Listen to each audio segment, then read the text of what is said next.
Viernes, 2 de agosto de 2024. Materia laboral. Tesis jurisprudenciales y aisladas. 1 de 8. Registro digital, 202-9194. Tipo, jurisprudencia. Horas extras de los trabajadores al servicio del Estado de Veracruz. Deben excluirse de su condena los periodos vacacionales y los días de descanso obligatorio o festivos, cuando no exista controversia respecto de que no se laboraron. Hechos. Trabajadores al servicio del Estado de Veracruz de Ignacio de la Llave reclamaron en juicio el pago de horas extras, sin especificar que prestaron sus servicios en días de descanso obligatorio o festivos, así como en su periodo vacacional. Criterio jurídico. Este tribunal colegiado de circuito determina que respecto del reclamo de horas extras de los trabajadores al servicio del Estado de Veracruz de Ignacio de la Llave, deben excluirse de su condena los periodos vacacionales y los días de descanso obligatorio o festivos, cuando no exista controversia respecto de que no se laboraron.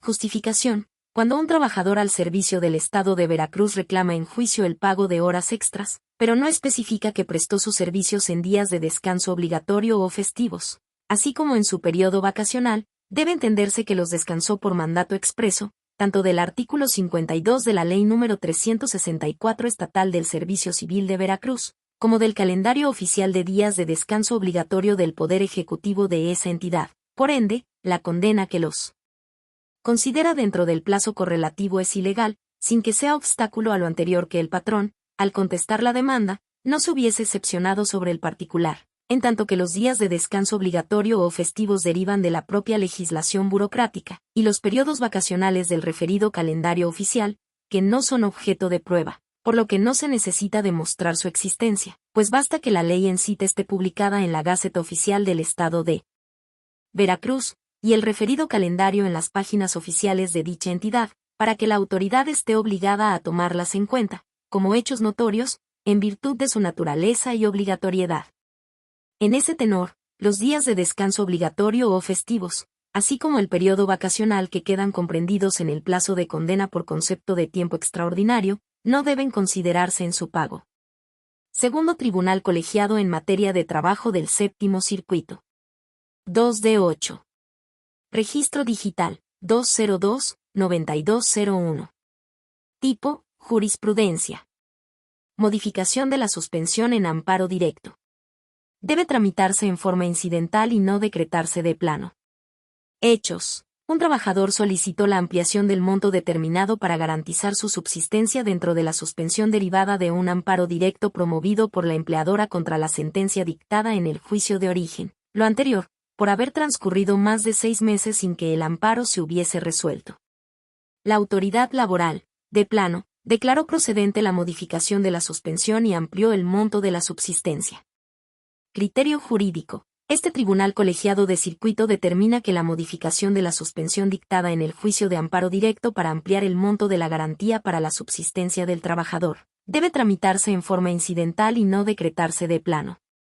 Justificación. La modificación de la suspensión en amparo directo debe tramitarse vía incidental bajo las reglas del incidente de suspensión que sean compatibles, por las siguientes razones. 1. De la interpretación literal del artículo 154 de la Ley de Amparo se advierte que la resolución que conceda o niegue la suspensión podrá modificarse o revocarse debiendo tramitarse en la misma forma que el incidente de suspensión. Dicho precepto es aplicable al amparo directo por remisión expresa del artículo 190. 2. De una interpretación evolutiva se advierte que la ley de amparo vigente establece que la modificación o revocación de la suspensión debe realizarse a través de una incidencia, lo cual no estaba especificado en la legislación de la materia abrogada. 3. A partir de una interpretación teleológica se concluye que el legislador estableció expresamente que la modificación de la suspensión debe tramitarse en forma de incidente, sin que determinara alguna distinción entre las dos vías del juicio constitucional, pues el artículo 190, relativo a la suspensión en el amparo directo, remite directamente al diverso 154, relativo al amparo indirecto. 4. Bajo una interpretación finalista se estima que el objetivo que persigue la disposición, artículo 154,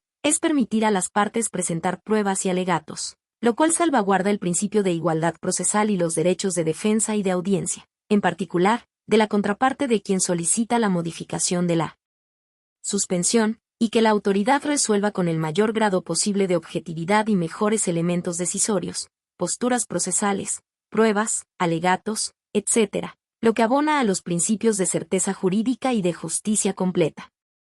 Primer Tribunal Colegiado en materia de trabajo del 10º Circuito. 3 de 8. Registro Digital, 202-9189. Tipo, aislada. Defensa adecuada de la persona trabajadora en el juicio laboral. La autoridad debe verificar si el abogado, licenciado en Derecho o pasante, satisface un estándar mínimo de diligencia en el cumplimiento de sus funciones, para tener por demostrada su capacidad técnica para defender a su representada. Hechos. Una persona trabajadora presentó demanda laboral por conducto de sus apoderados legales, posteriormente a un escrito aclaratorio de demanda firmado por un pasante en Derecho, y en las subsecuentes etapas del procedimiento, tanto la actora como sus apoderados estuvieron ausentes. El juicio concluyó con un laudo absolutorio. Criterio jurídico. Este tribunal colegiado de circuito determina que la autoridad debe verificar si el abogado, licenciado en Derecho o pasante, satisface un estándar mínimo de diligencia en el cumplimiento de sus funciones, para tener por demostrada su capacidad técnica para defender a la persona trabajadora. Justificación. La defensa adecuada en materia laboral, en términos de los artículos 530, fracción y 692, fracción 2, de la Ley Federal del Trabajo, en su texto anterior a la reforma publicada en el Diario Oficial de la Federación el 1 de mayo de 2019, en relación con los diversos 8, numeral 2, incisos D y E, de la Convención Americana sobre Derechos Humanos y 14, numeral 3, inciso D, del Pacto Internacional de Derechos Civiles y Políticos, constituye un derecho humano que debe garantizarse y protegerse por la autoridad laboral. Esta tutela no debe ser simplemente formal al verificar que la persona trabajadora cuente con defensor o pasante con cédula profesional o constancia debidamente expedida por autoridad competente, sino que debe analizarse desde su vertiente material, es decir, en cada caso particular. Primer Tribunal Colegiado de Circuito del Centro Auxiliar de la 10ª Región, con residencia en Saltillo, Coahuila de Zaragoza. 4 de 8. Registro Digital, 202-9196. Tipo, aislada. Incremento de la indemnización por riesgo de trabajo por causa inexcusable del patrón. Procede su análisis aun cuando no se señale expresamente en las prestaciones de la demanda. Hechos. Una persona demandó el reconocimiento por riesgo de trabajo contra el patrón y el Instituto Mexicano del Seguro Social, IMSS, y manifestó que sufrió un accidente de labores del cual informó a aquel, quien antes de notificar a éste le realizó diversos estudios y le recetó medicamentos, e incluso la obligó a seguir trabajando, lo que agravó su padecimiento. La persona juzgadora tuvo por acreditado el accidente de trabajo, así como que el patrón no lo hizo del conocimiento del IMSS. Criterio jurídico. Este tribunal colegiado de circuito determina que procede el análisis del incremento de la indemnización por riesgo de trabajo por causa inexcusable del patrón, aun cuando no se señale expresamente en las prestaciones de la demanda. Justificación. El artículo 56 de la Ley del Seguro Social derogada establece que en los términos establecidos por la Ley Federal del Trabajo, cuando la persona asegurada sufra un riesgo de trabajo por falta inexcusable del patrón a juicio de la Junta, las prestaciones en dinero a su favor se aumentarán en el porcentaje que la propia autoridad determine y el patrón tendrá la obligación de pagar al IMSS el capital constitutivo sobre el incremento correspondiente. El artículo 490, fracciones y v, de la Ley Federal del Trabajo prevé como faltas inexcusables que el patrón no cumple las disposiciones legales y reglamentarias para la prevención de los riesgos de trabajo o si concurren circunstancias análogas de la misma gravedad a las hipótesis ahí mencionadas.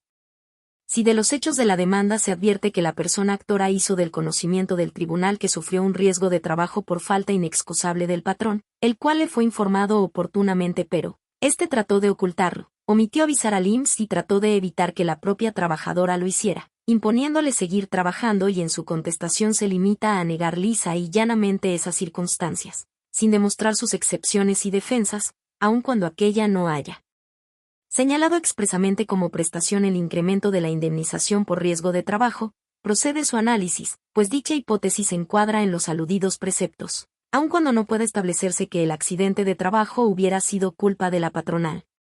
Primer Tribunal Colegiado en Materia Civil y de Trabajo del 17º Circuito. 5 de 8. Registro Digital, 202-9202. Tipo, aislada. Pensión jubilatoria de los trabajadores al servicio del Estado de Chihuahua. Al integrar la compensación y el quinquenio la base salarial para su cálculo, si dichos conceptos no formaron parte de las aportaciones al fondo de pensiones, debe condenarse a su pago. Legislación abrogada.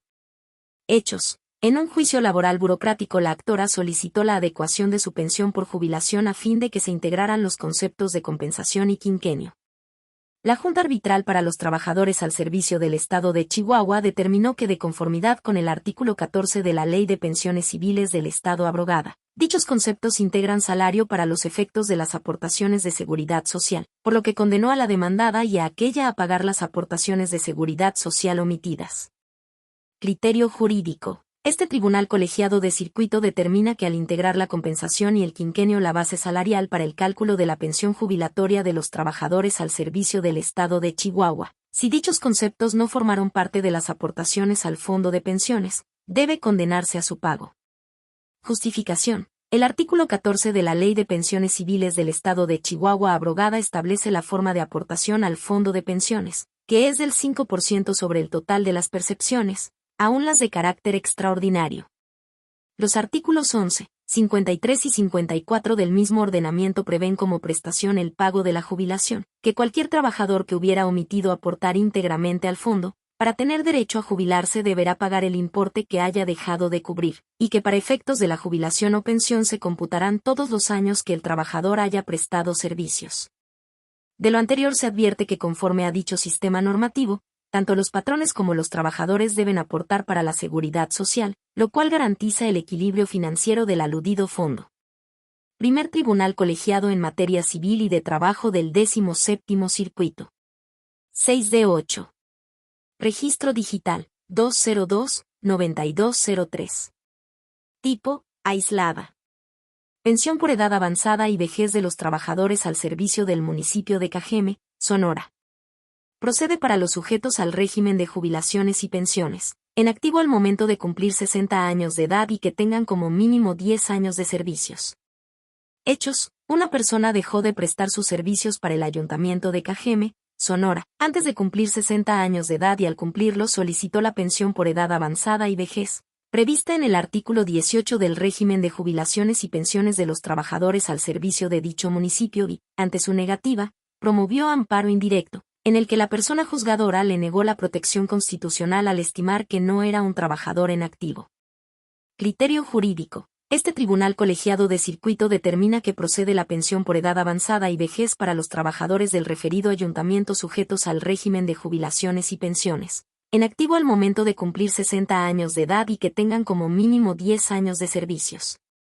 Justificación. El artículo 123, apartado B, fracción 11, inciso A, de la Constitución Política de los Estados Unidos Mexicanos prevé la jubilación como derecho mínimo a la seguridad social a favor de los trabajadores al servicio del Estado e impone al legislador reglamentar los procedimientos, requisitos y modalidades necesarias para otorgarla, sin que establezca forma o lineamiento para ejercer dicha facultad.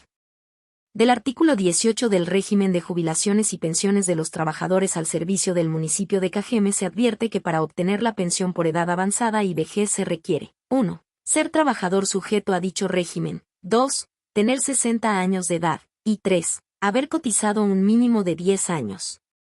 El artículo 2, fracción, de la propia norma establece que por trabajador sujeto al régimen se entiende toda persona que preste sus servicios al municipio mediante designación legal, siempre que sus cargos y sueldos estén asignados en su presupuesto y que coticen al Fondo de Pensiones y Jubilaciones conforme a sus disposiciones.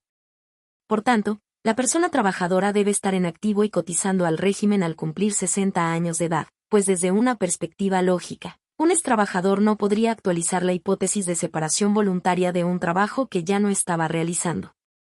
Estimar lo contrario desnaturalizaría la finalidad de la pensión y pondría en riesgo la operatividad y funcionalidad del sistema de pensiones del municipio, al permitir que personas ajenas al régimen obtengan un beneficio social por el hecho de haber cotizado en algún momento, lo que se traduce en atemperar el riesgo de desocupación a que se ven sometidos los trabajadores en activo, al cumplir la edad mínima prevista en la norma.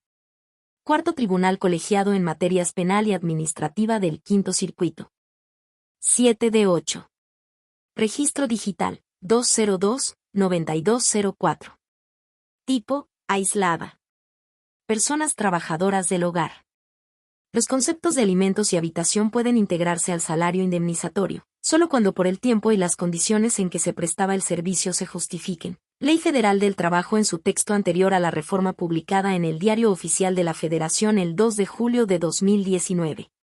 Hechos. Una persona trabajadora del hogar demandó en 2017 la indemnización constitucional por despido injustificado y solicitó que al salario base para la cuantificación se integrara la retribución del 50% por alimentos y habitación, prevista en el artículo 334 de la Ley Federal del Trabajo, porque su jornada de trabajo era de las 9 a las 18 horas de lunes a viernes. Criterio jurídico. Este tribunal colegiado de circuito determina que el 50% por concepto de alimentos y habitación es divisible dada su naturaleza y pueden integrarse al salario indemnizatorio de las personas trabajadoras del hogar, solo cuando por el tiempo y las condiciones en que se prestaba el servicio se justifiquen, de manera que si no habitó en el domicilio, pero por el horario desarrollado si se generó el derecho a alimentos, se tendrá derecho únicamente al 25%. Justificación. La falta de previsión en el artículo 334 de la Ley Federal del Trabajo, en su texto anterior a la reforma publicada en el Diario Oficial de la Federación el 2 de julio de 2019, de los supuestos en que procede la retribución por alimentos y habitación adicional al salario que debe pagarse a las personas trabajadoras domésticas, obliga a interpretarlo en relación con los artículos 12 del Convenio 189 sobre el trabajo decente para las trabajadoras y los trabajadores domésticos y 14. De la Recomendación sobre las trabajadoras y los trabajadores domésticos, 2011, número 201, ambos de la Organización Internacional del Trabajo, OIT, lo que lleva a establecer que dicha retribución es divisible dada su naturaleza y procede solo si se justifica por el tiempo y las condiciones en que se prestaba el servicio, por ejemplo, en una jornada continua de 8 horas o más a partir de que la persona trabajadora ingresaba al hogar sin prueba de que saliera para ingerir alimentos, es apropiado, proporcional, justo y razonable el pago del 25% adicional de su salario por alimentos, pero no el 25% por habitación, si no existen datos de que habitara en el domicilio del patrón. Quinto Tribunal Colegiado en Materia de Trabajo del Tercer Circuito. 8D8. Registro Digital, 202-9224. Tipo, aislada. Separación de juicios en materia laboral. Es improcedente si se surte algún supuesto legal de acumulación y los trabajadores decidieron colitigar el asunto. Hechos. En un juicio laboral se ordenó separar la demanda presentada por varias personas trabajadoras. Al considerar que no se daban los supuestos de la acumulación y se remitió a la oficialía de partes común a fin de que se turnaran aleatoriamente los expedientes a los órganos jurisdiccionales en la materia. La persona juzgadora a quien tocó conocer de una de esas demandas estimó que era improcedente la separación. Criterio jurídico. Este tribunal colegiado de circuito determina que cuando varias personas trabajadoras presentan una demanda en la que reclaman las mismas prestaciones a un mismo patrón, o se actualiza alguna de las hipótesis legales de acumulación, es improcedente la separación de juicios. Justificación. Para que proceda la aludida separación debe estarse fuera de los supuestos señalados en el artículo 766 de la Ley Federal del Trabajo. Además, cuando dos o más personas ejerzan las mismas acciones deben litigar unidas con una representación común, salvo que los colitigantes tuvieran intereses opuestos, de conformidad con el diverso 697 de dicha ley, de ahí que si deciden demandar juntas, no se les puede negar ese derecho. 10º Tribunal Colegiado en Materia de Trabajo del Primer Circuito.